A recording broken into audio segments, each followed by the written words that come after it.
But if I engage the erectors and the shoulders move up, and now the angle at the elbow does change, but it's indirect because the triceps are not engaging in the way that they should.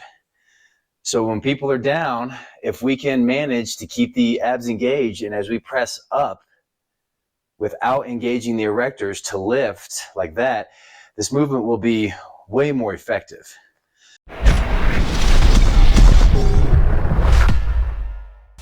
What the hell are we doing today? What are we doing today? You ready? You ready? Okay. I forgot to start my watch. I like to start my watch so I can time it and see how everything goes. What's going on, everybody? Hey, it's Hopper. We got a new video. We're coming at you. Forgive me if I'm trying to not speak as loud as I normally do. I'm trying to do some work with my audio to make sure there's not any static feedback or anything like that. So I've got my microphone on today, and we've got some sound panels going on. That's why you see these little, whatever these shapes are called. And yeah, and what do you get your hands out for? What, do you want a tip or something? I don't get it. Well, I'll give you a tip. Don't eat yellow snow. Yes, I know, I'm sorry, that one's terrible. We have a new video coming at you. We are back. We're back! Yeah. Classic! We are back! Brutus has been out and about getting tipsy. What are you gonna be for Halloween this year? Oh, we already know. We already know. Yeah, we discussed that on another video. What you wanna do for Halloween. A little Karate Kid style. Hey, Johnny, what's up? What's the topic for this video? Yes, we have more mistakes that we need to avoid in the gym. And on my list here, we've got 4 mistakes. So 4 mistakes that we need to avoid. And these mistakes are extremely easy to avoid. And it can be kind of awkward to discuss these movements or lack of movements that we want to focus on, simply because it can take away from the feel-good aspects of going to the gym, of getting a good workout, and of moving a fair amount of weight, especially with respect to bodyweight activities. And the first one that we will discuss is going to be dips. Dips. Dips. And yeah, not that kind of dip, but dips like on a dip bar. So we'll do number 1 right there. One of the common aspects I see with respect to doing dips when they're on the bar, and there's this again desire to complete the actual dip. And we have discussed this numerous times, where if you visit the gym, it's not so much about performing well in the gym. It's about tearing down the tissue, challenging your nervous system, garnering an overload on your cardiovascular system, not necessarily to perform the exercise well. And the same concepts apply to dips, because I will often see one of the main issues that I often see is a fairly significant lower back arch when people do the dip. And if we were to, once again, if we were to draw a graph just like this, you got your x-axis, you got your y-axis, and if we have a person right here, here's their head, and this drawing isn't going to be very good at all. But if they have their upper body right here, and here's their arm, and typically on the dip bar right in through here, if they have a triangle. And if we look at the shoulder, the elbow, and the wrist, as people start to get fatigued, there's going to be a tendency to generate a lower back arch moving into the dip. And we need to focus on tearing the tissue down, not necessarily so much of completing that movement. And when people descend all the way down, it's extremely easy to want to drive yourself up and use the erectors. When the erectors become engaged, then the shoulders start to open up. And when the shoulders open up, then this spot right here, we'll zoom in on this triangle. If this is your shoulder, here's your elbow right here, and here's your hand. If your head is up and through here, by my man Ric Flair right here, woo! And if this is your shoulder and the erectors, let me see here. Let's put the little line right here. These are the erectors. And there's 3 different erectors on each side of the spine. And they basically start at the pelvis and they move all the way up and attach to the bottom part of the skull. And they are responsible for creating hip extension. And if we start to make those erectors the prime mover throughout this movement, then they're opening up the angle at the arm. And so the angle will go this way and it'll start to become less acute and approach perpendicular to the floor, which is, once you complete the dip, that's where you wind up, is you are perpendicular to the floor. But that takes tension off the triceps and the anterior portion of the delts, the pectoralis major, minor, all that nonsense.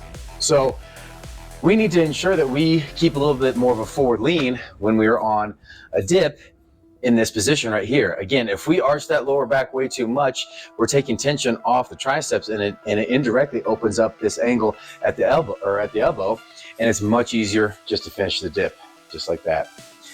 So moving through on the dips, to do it with this much accuracy, with this level of technique, it will decrease the amount of reps that we can do exponentially, but of course it will improve the quality. And if we get to the point where we just can't press up anymore without creating that spinal extension, then we could easily just move into doing a negative portion of the dip, where we start it from the top and we descend nice and slow. And unfortunately in my studio here, I don't have a dip bar, but I've got a way that I can show a little bit later on here the actual movement that I'm discussing with respect to the elbow. So I will show that here in the studio. But yes, we just want to ensure that the erectors do not become the prime mover when we do these dips. Creating that big lower back arch and not being able to press through with the triceps defeats the purpose of that movement. If an individual usually does 6, 7, 8 reps on the dips, and that's normal, and as they start to get fatigued, they start to create that spinal extension, I would strongly suggest to cut that repetition set down to maybe 3 or 4 reps. Keep the rectus abdominis engaged, pull the belly button in so that the transverse abdominis also engages, and focus on just pressing back up without creating that massive hip extension. Sorry, not hip extension, without creating that massive spinal extension. You're not gonna look as cool when we do this in front of your gym crush. Geez, look at the butt on that. Yeah. He must work out. Because it's gonna be way more quality. But if anyone that's worth their salt and understands quality over quantity and adequate technique, they will certainly give you a compliment on said technique. But yes, let's ensure that we don't turn the erectors into the prime mover on the dip and focus on getting the overload on the triceps, the upper body, the anterior delt, pec major, pec minor, all those tissues. Okay, moving on, we will go to number 2. What is number 2? Number 2 is Stairmaster form. And I have seen this for well over a decade, if not a little bit more. And yeah, about 2 decades. And the Stairmaster can be a phenomenal tool to use. And the biggest notion that I see with the Stairmaster is when people grab the handles, it drives me crazy, and they have all sorts of shoulder elevation with this forward head carriage, and they just kind of passively do the Stairmaster. And that drives me crazy. It defeats the purpose of doing it. And even though correlation doesn't imply causation, we can wind up looking like this guy. Yes, actually South Park did do a scene on Larry King. Hey Jordan, I'm on Larry King, mate. So Stan, what motivated you? What inspired you to get out there and make a hit TV show? Correlation doesn't imply causation. However, if we have the tendency to put the hands on the railing of that Stairmaster and we elevate those shoulders and we start to get the protruding chin, we could easily wind up looking like this chart right here. And this chart turns us into a hot mess. It causes all sorts of shoulder immobility, dysfunction, tension, headaches, issues with the neck, issues with the intervertebral discs between the spine. And it just completely, once again, defeats the purpose if we're holding on so much. We need to ensure that when we do the Stairmaster, that the shoulders, that the ears are in line with the shoulder, hips, knees, and ankles. And as we move through, of course, taking our steps and using the glute and hamstrings, just ensuring that the body isn't leaning too far forward and that the knees start to get over the toes, because then we lose the surface area of the heel. If the heel is not connected well while we climb the Stairmaster, then we're gonna lose tension on the proximal ends of the hamstrings, which start here on the ischial tuberosity. And we always wanna focus on working this portion of the hamstring and as well as the glute. So if our shoulders are elevated, moving in through here like this and just kind of passively working through the Stairmaster, if that's what an individual likes to do, then by all means, it's better than sitting on the couch watching Breaking Bad. Even though I like Breaking Bad, I like Skylar. Skylar, you don't like Skylar? Whatever. But it's way better than just sitting on the couch doing absolutely nothing. However, for those of you that wish to optimize that movement, keep the shoulders above the hips, keep the ears over the shoulders as well, making sure that we're not here with that forward head carriage like I previously discussed. It's gonna be way more demanding, but once again, quality over quantity, and you'll appreciate this technique in the long run. Okay, off to number 3, pull-ups with the lower back arch. Similar to the first exercise of the dip, when we have a tendency to do a pull-up, it's extremely easy to allow the lower back arch to occur. And in the Marine Corps, one of the physical fitness tests is a maximum set of pull-ups. And if an individual is performing activity or test similar to that or that exact test, all that's going to matter is getting the chin above the bar, and whatever counts for a rep. They're not going to look at whether or not your lower back is arching or not. So for any particular standardized test like that, just do whatever you can to increase the amount of reps. But with respect to actually optimizing that movement and increasing motor unit recruitment on the lats, increasing intermuscular strength. There's 2 types of, well, there's several different kinds of strengths, but if we have intra, T-R-A, and inter. So intramuscular strength, and then intermuscular strength. The intra is just getting one tissue to fire adequately and to getting more of the motor neurons that attach that tissue to fire.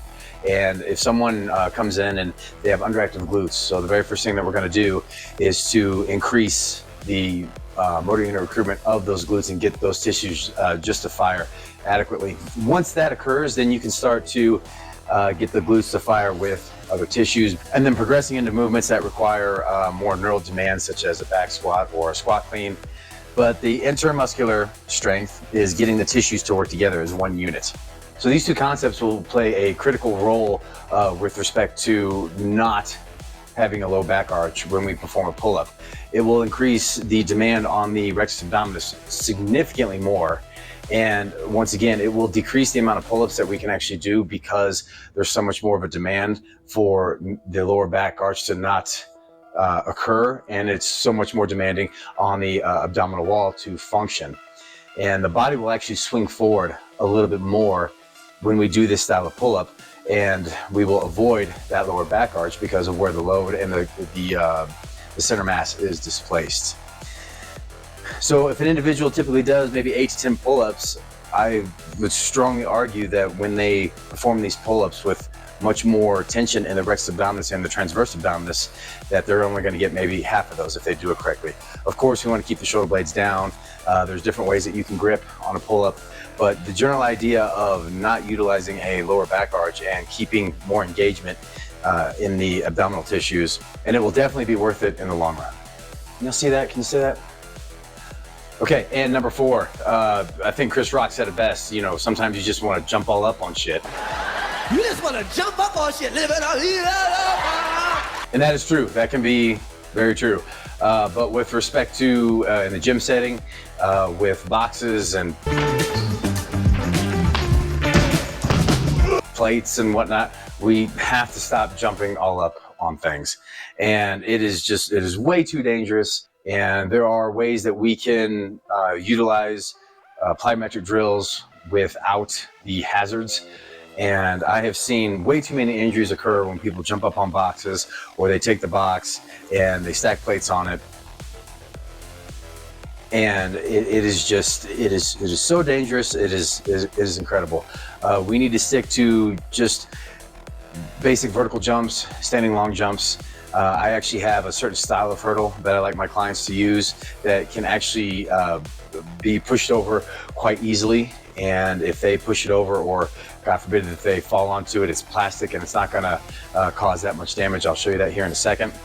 But yeah, let's stick to just regular vertical jumps and, you know, focus on adequate landings. And we need to stop jumping all up on boxes, just because that is just way too dangerous.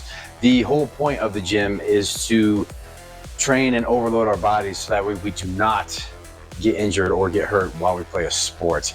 If we injure ourselves in the gym while we are in a training session, then that just completely defeats the purpose. So I will show a couple of examples on the training floor, and yeah, we'll get started on that. Okay, so we are back at it here, and we will demonstrate what I discussed in the very first portion of the video with respect to dips. And so we're just going to pretend that these two boxes represent the dip bar. And when we're here, again, we will oftentimes see people descend, and as they ascend and they're pushing and they're pushing, when the femur, or when the humerus is about parallel to the floor, is when this exercise is going to be the most demanding, because that's where we have the most torque, and that torque is that force times radius. So when we start to see that struggle and people are down, this isn't really going to be where they're struggling as much. It's when they get about parallel to the floor and they're pressing up, and this starts to happen. Now you notice the angle at the elbow didn't really change like it does here. But if I engage the erectors and the shoulders move up, and now the angle at the elbow does change, but it's indirect because the triceps are not engaging in the way that they should. So when people are down, if we can manage to keep the abs engaged, and as we press up without engaging the erectors to lift like that, this movement will be way more effective. So people need to descend down, down, just like this, and pressing back up, keeping a slight forward lean without engaging those erectors. And as I mentioned, this method of doing these dips will be way more demanding on the neuromuscular system, and it'll be so much more of an overload on our upper body. But the amount of reps that we have to do will have to decrease because the quality of the movement is so profound. So again, avoid the engagement of the erectors on the way up on the dip, and just pressing up with a forward lean all the way through. And now the next movement that I discussed will be the pull-up. There's the tendency for people to arch the lower back quite a bit when they move into pull-ups, regardless if the pull-up is prone or supine. It's way more demanding if we keep the abdominal wall engaged, pull the belly button in towards the spine, so that way the transverse abdominis will also engage. And through here, I'll do a pull-up prone kind of incorrectly, and the lower back will arch, and you'll see how it's so much easier for me to do the pull-up when that lower back arches. However, if I keep the abdominal wall engaged, it's way more demanding when I have that much neural drive on the abs, the transverse abdominis, and the movement's a little slower, and the shoulder blades are engaged so much more when I keep that engagement of the rectus abdominis. It can be very tempting to have that lower back arch while we do the pull-ups, because it will increase the amount of reps that we do. But again, the gym is for tearing our tissues down, not necessarily to perform well. And those of you that can't quite get a full pull-up, what you could easily do is just work yourself up to doing negatives, and you could walk yourself up. So if you have a way to step up and get yourself up to the top part of the bar without the pull-up, just like this, keeping the abs engaged as you descend will also be extremely beneficial. Next, I will show what I mean with respect to the hurdles. Okay, here we go. We do not want to jump all up on stuff. Even though it's a very common activity for people to jump up on plyometric boxes, I am just not a fan of that. And so hurdles like these that kind of look like yellow plungers, I think are fantastic, because as you can see, they can easily just kind of fall down. And if a client is moving through these hurdle jumps, if they knock it over, it's just so easy for these to fall over. the fact that so many people are trying to jump up on plyometric boxes stacked with tons of plates, and then they wind up falling over. I mean, that's, if someone has the desire to make that their personal record or actual specific goal, then so be it. But to jump up onto that box is just, it's so dangerous. And with this, we can just work on jumping right up over the hurdle, and it will require adequate landing mechanics. And I have a video on landing mechanics. I'll put a card for that right here, and go check that out. To have adequate landing mechanics is far more critical than the actual force production, simply because our body abides by what's called the eccentric concentric paradigm. So when we are working on those plyometrics, we can either just work on our actual, vertical jumps. We can utilize the arm action up and down into the jump, and we can focus on jumping over these hurdles. We can set up several of them in a row. You want any sort of obstacle for an individual to jump over, you want it to be kind of flimsy in case they miss the jump. The hurdles just move all over the place, versus a plyometric box with 3 or 4 or 5 or 6 45-pound plates stacked up onto it. So those are the 4 mistakes that we need to stop making at the gym, and avoid the lower back arches on both the dips and the pull-ups, as well as avoid the shoulder elevation while we do the Stairmaster, and use some sort of apparatus like this for plyometric drills, and not those heavy boxes, especially with the weights stacked on top. And I'm tired of seeing that. It is just way too dangerous. So for those of you that have any questions, please feel free to put said questions in the comments below. And of course, please like this video. For those of you that wish to donate to support the channel, there are links in the description to donate. If I can trouble all of you or any of you to share this content on other social media platforms, that would be fantastic. But we will see you all next time. I'll ask next time if you have anything left to say, because you never talk. You never talk.